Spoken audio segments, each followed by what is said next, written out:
Hi, everyone, and welcome to the Neil Haley Show. Again, go to my website, toldtutor.net for more information. Twitter, Told Tutor, Neil S. Haley, Facebook, LinkedIn, Neil Haley, Instagram, Told Tutor, Pinterest, Neil Haley, and Google Plus, Neil Haley. And I'm excited always when I get an opportunity to interview a WWF and WWE star and Tough 'Em Up, but all these other things. And now he's doing some work with schools. So I'm excited to welcome the program, former Tough Enough champion and WWE star, Daniel Puder. Daniel, how are you? And thanks for calling, man.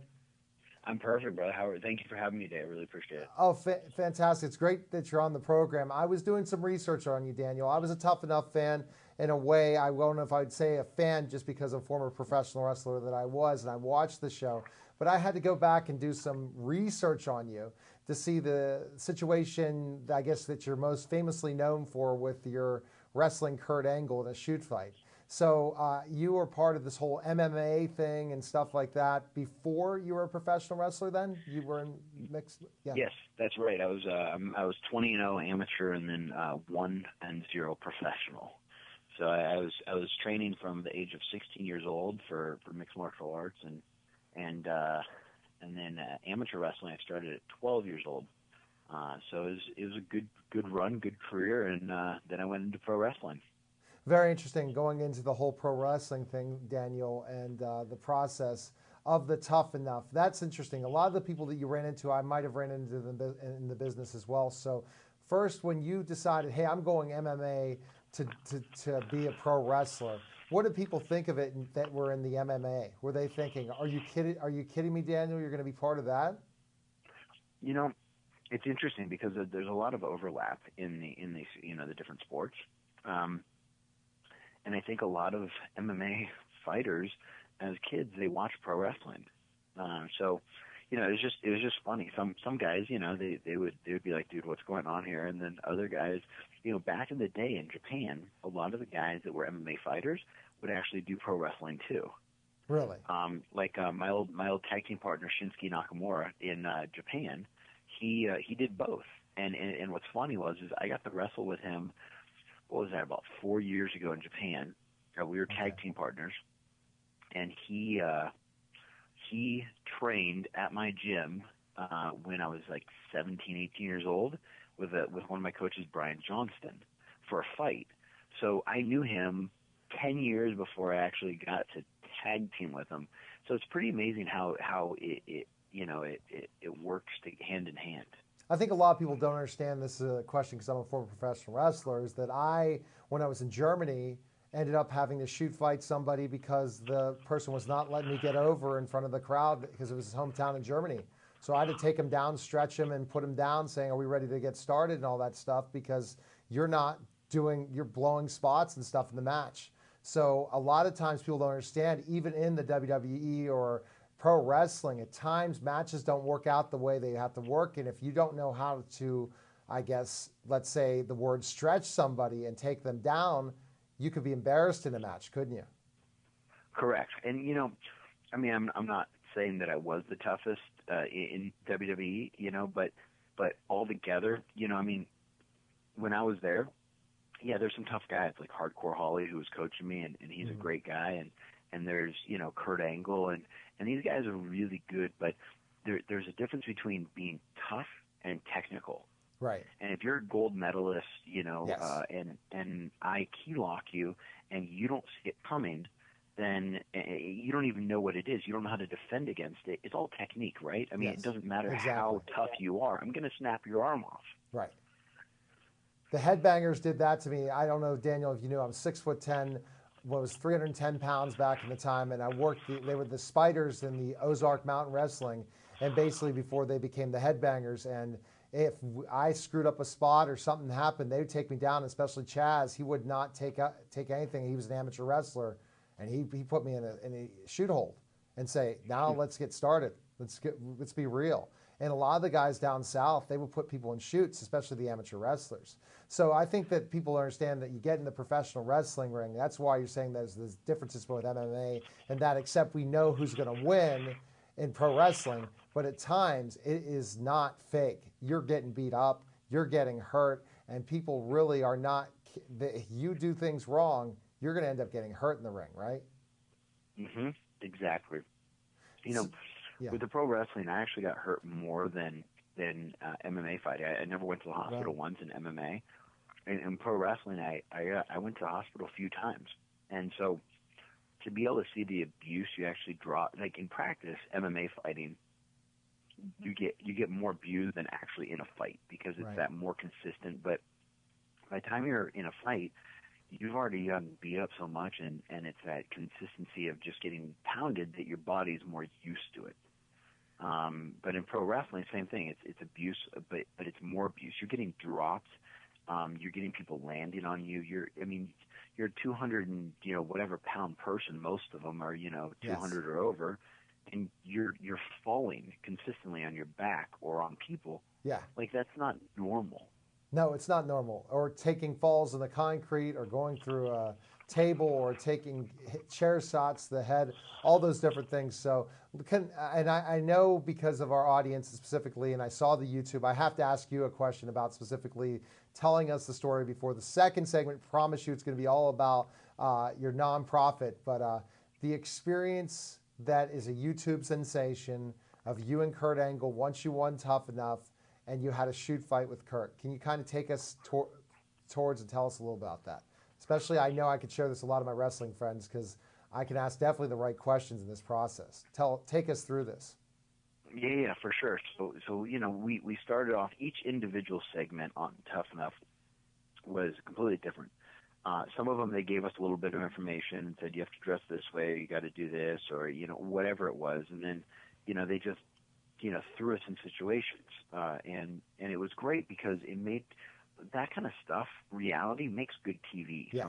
A lot of the time because people definitely if you plan part of it, scripted reality, it's unbelievable. So we ran sprints, then we ate pasta and drank milk, and then we ran more sprints. And Yeah. then they said, time to go. And our music goes on. So we walk out to the ring, and I'm thinking to myself, okay, so they've been filming us all day running sprints, eating food and running more sprints. What is going to go on here? So Kurt Angle comes out, and he does this challenge thing for us, and we do this up-down competition, and I'm doing them perfect. And then they kick everybody out except for myself and Chris Naraki, and they kick me out because the ref thinks that the blonde guy, somebody told him to kick the blonde guy out, and we were both blonde, so he puts me out, and then Kurt wrestles Chris Naraki. Uh-huh.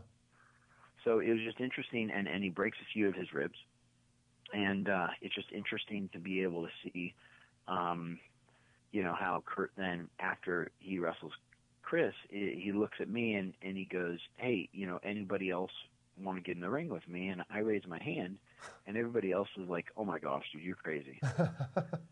And so what you can tell really the spirit or how tough somebody is when somebody just gets whooped on by somebody and a bunch of people get an opportunity and they're like, heck no, I do not want to look like it, Right. And so I was like, I'm going in there.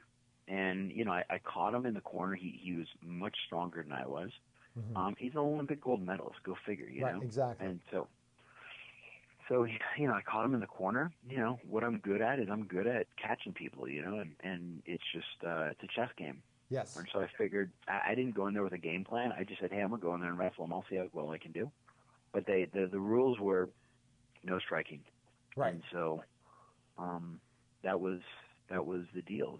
The ref then, when I was on one of my shoulder blades, saved Kurt Right. from me snapping his arm off. And a few months ago, Kurt admitted to it. About a year ago, the ref admitted to it. So to be able to see, 10 years later, right? It's just funny that we could have done a huge thing on that in WWE, but they didn't understand or recognize that I actually caught him, which was crazy.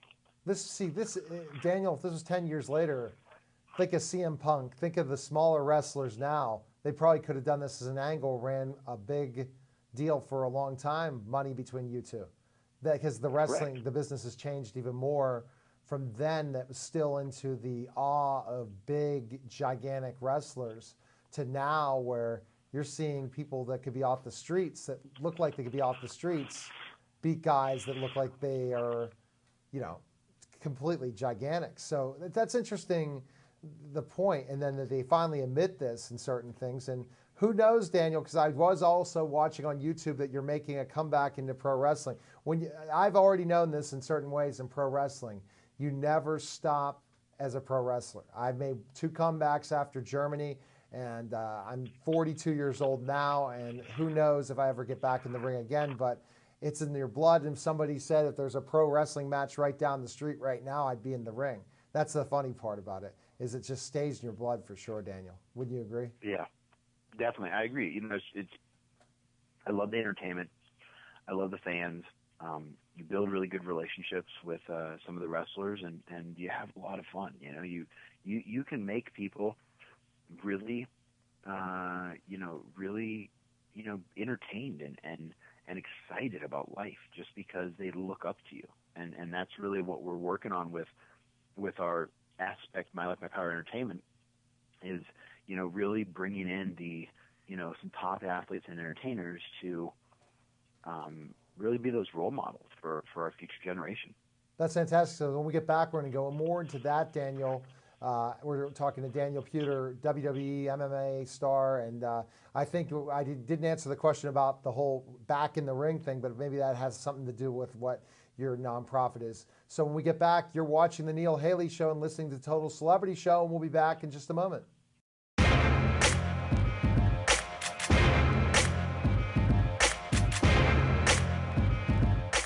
My love of books goes way, way back, and that's why working here at the Bethel Park Library is such a perfect fit for me. I remember fond memories of my childhood, reading to my younger sister some of our favorite books like The Pokey Little Puppy or Mickey Mouse's Picnic.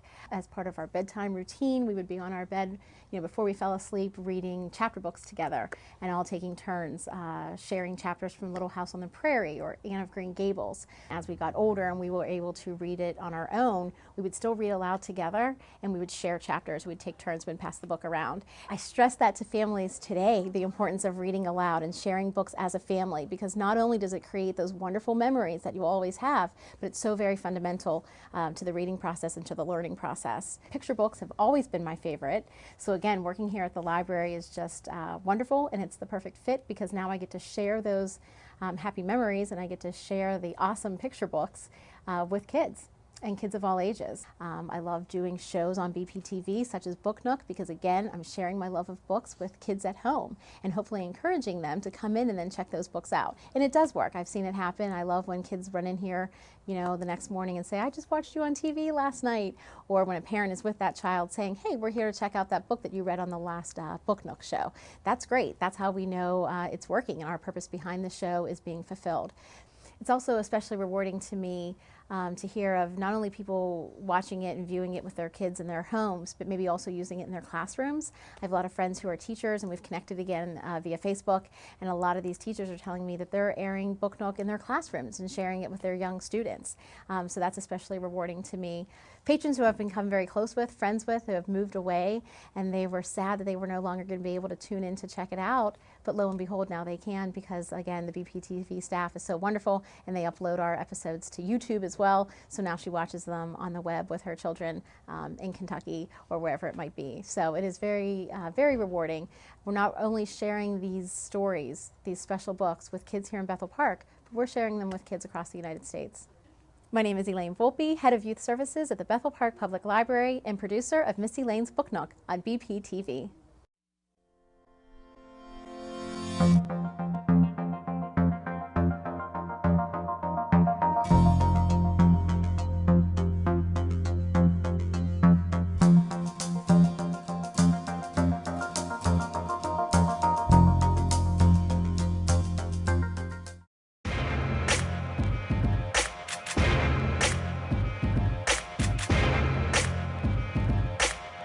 We're back to the Neil Haley Show, second segment. Interesting conversation with Daniel Puder, WWE and MMA star, with his nonprofit organization, My Life, My Power. So Daniel, again, we all look at different circumstances. Look at myself.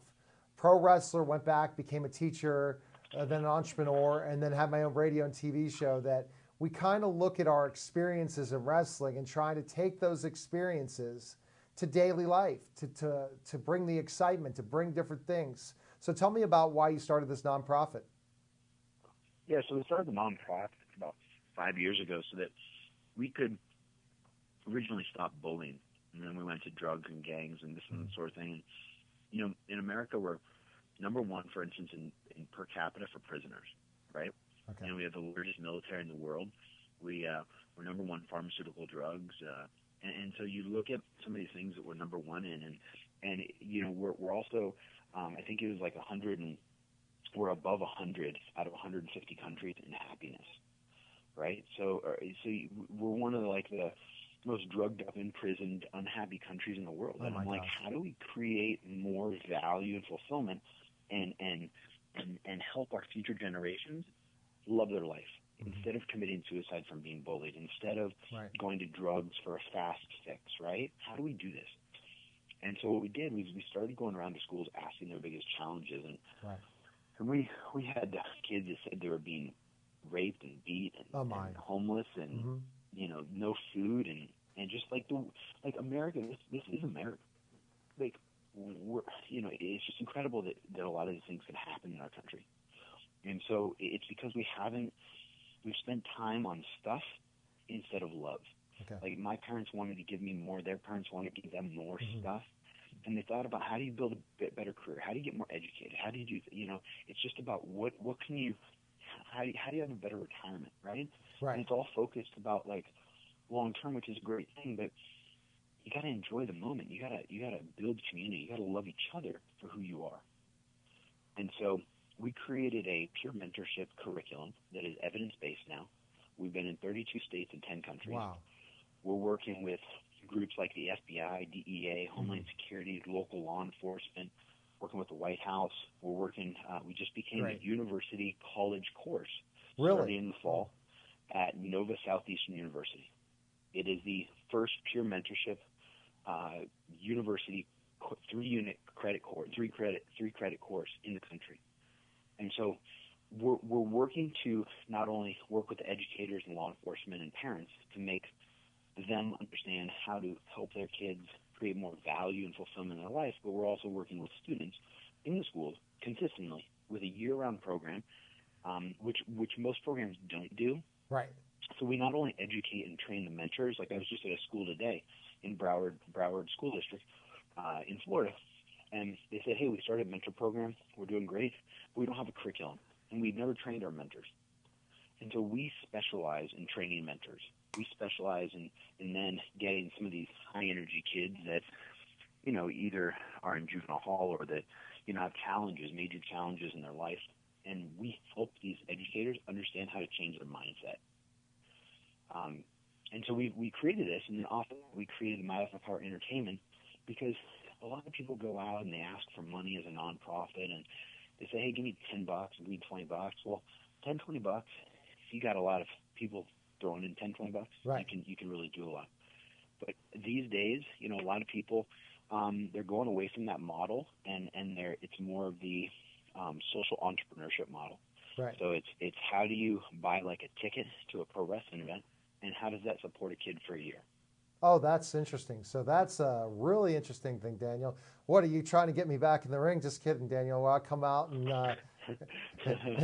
work you and put you over in one of your towns. So basically adding this specific portion of this, Daniel, that people buy a ticket to a pro wrestling event to help raise money for your organization is very interesting. So what are you doing in that way? Explain that to us, and what organization are you working with in that process to help raise that money? What type of wrestling events? Yeah, so we're going to do 4 wrestling events. The first one is Houston, June 21st, this month, at the Pasadena Convention Center.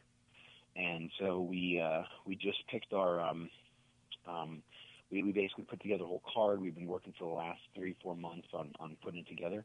Second event's going to be in LA, it looks like, in September, and third event's in South Florida. And we're looking at a fourth event. I think it's going to be Arizona or Washington, D.C. It might be Mexico, too.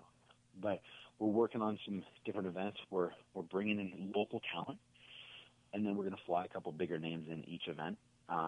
My sponsor, one of our big national sponsors, is called ResetSupplement.com. Okay. And so every event, we just did a tag team challenge, and we're going to do a press release later today.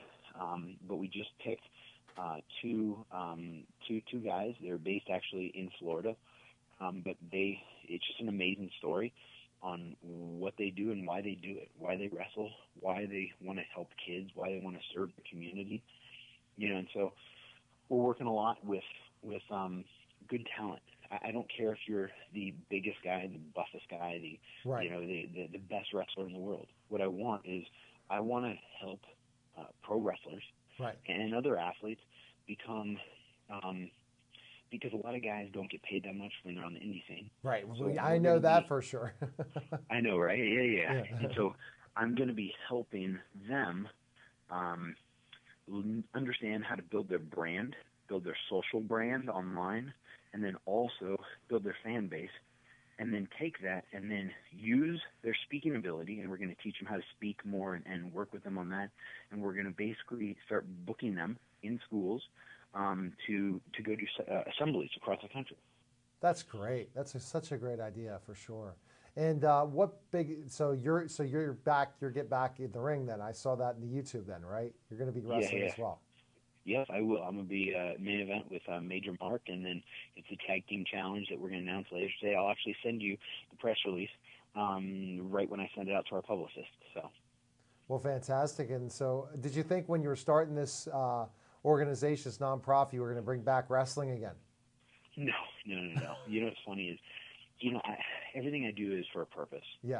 I just don't wrestle to wrestle. I wrestle to make an impact on our generations. So anybody can do anything to just do it, but I really want to see a result at the end of the day.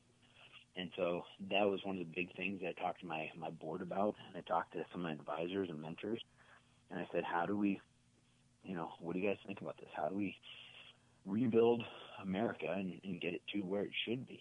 And they said, well, go back to wrestling. So I said, I love it. Let's do it. It always goes back to wrestling, Daniel. Don't you understand that?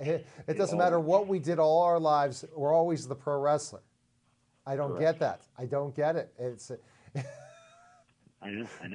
That's the conversation. That's the different thing. So the big events and the big venues you're working in, basically you're looking at is bringing talent that's going to put on a good show, but also a family-oriented show because of what the whole message is then, right? Correct? Correct. And that's a big thing that we're kind of playing down, a lot of different shows and on some of the TV shows, it's a little more sexy and a little bit more violent. So we're going to tone that down just a little bit, but we're going to have great entertainment. These wrestlers that we're picking, we're handpicking them in different areas, and each city has plenty of wrestlers. But we're handpicking them. We're working with different promoters, and we're having a lot of fun. So it's going to be a great show June 21st at the Pasadena Convention Center. Fantastic. And so once you send me the press release, we'll know the different lineups. So are you partnering with any other big names, Daniel, in these events, these 4 events? You know what? If I'm gonna send you a whole list of wrestlers that we're partnering with. We got some guys from TNA. We got some couple ex WWE guys. So it's pretty awesome to be able to see who we're partnering with. Each event we're partnering actually with different promoters in the individual cities, because I not only want to. It's not about us just creating something and trying to out-promote somebody else. It's us working with local talent and helping those local pro wrestling companies get to that next level. Because if I can take 5 guys in each city and have them do 20, 30 assemblies a year, right, now they can make more money than they ever have. They're going to make more money than they actually get paid to wrestle, and they're gonna have a better life. They're gonna work harder. They're gonna be in the gym more, because now they're actually doing more of what they love to do every day.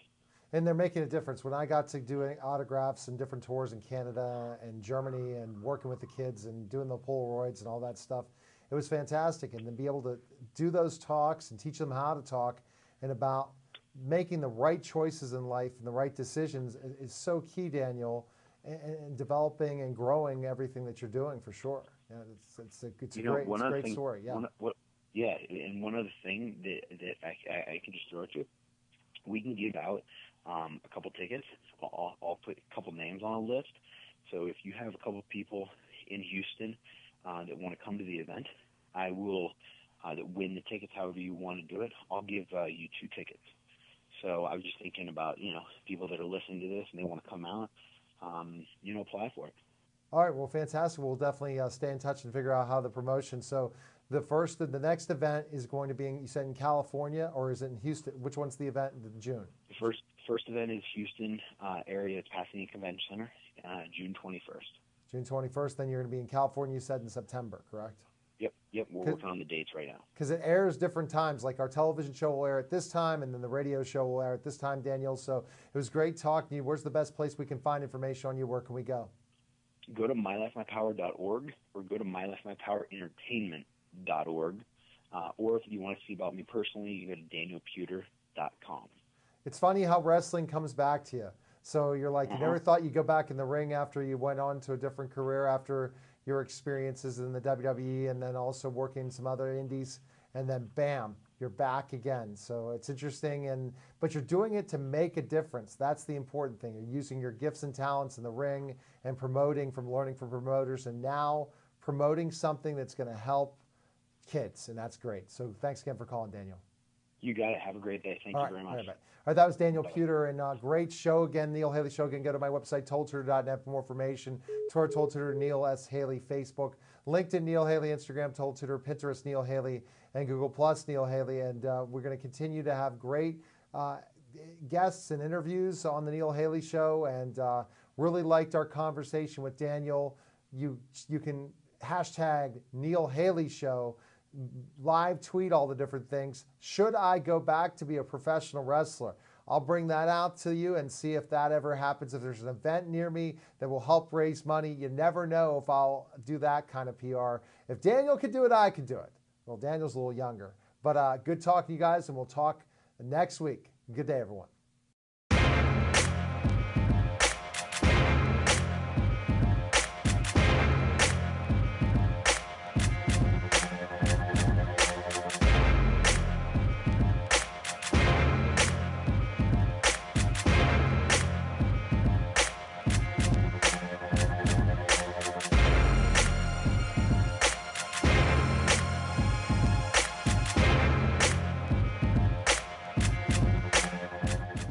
Hello, America. Mr. Bold speaking. I issued an ice bucket challenge to my good friend Darth Vader, and given his ego and celebrity status, I was sure that he would take the challenge. But if he doesn't show up in the next minute or two, I'm going to have to do it myself.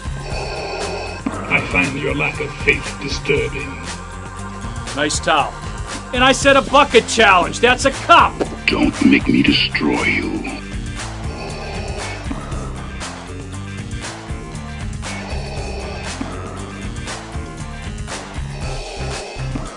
Such a show-off.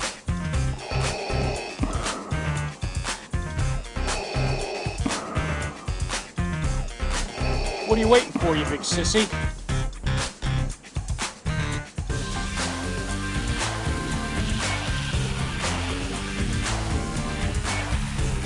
It is pointless to resist.